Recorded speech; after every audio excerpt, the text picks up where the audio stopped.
Это получается, мы с грязевого озера взяли грязь, намазали ножки, колено, у кого что болит.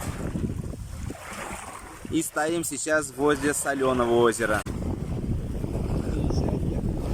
В одном грязь и соль, и море, и свежий воздух, чистый воздух. Есть что посмотреть? Давай начнем. Республика Крым, город Евпатория, поселок Штормовой.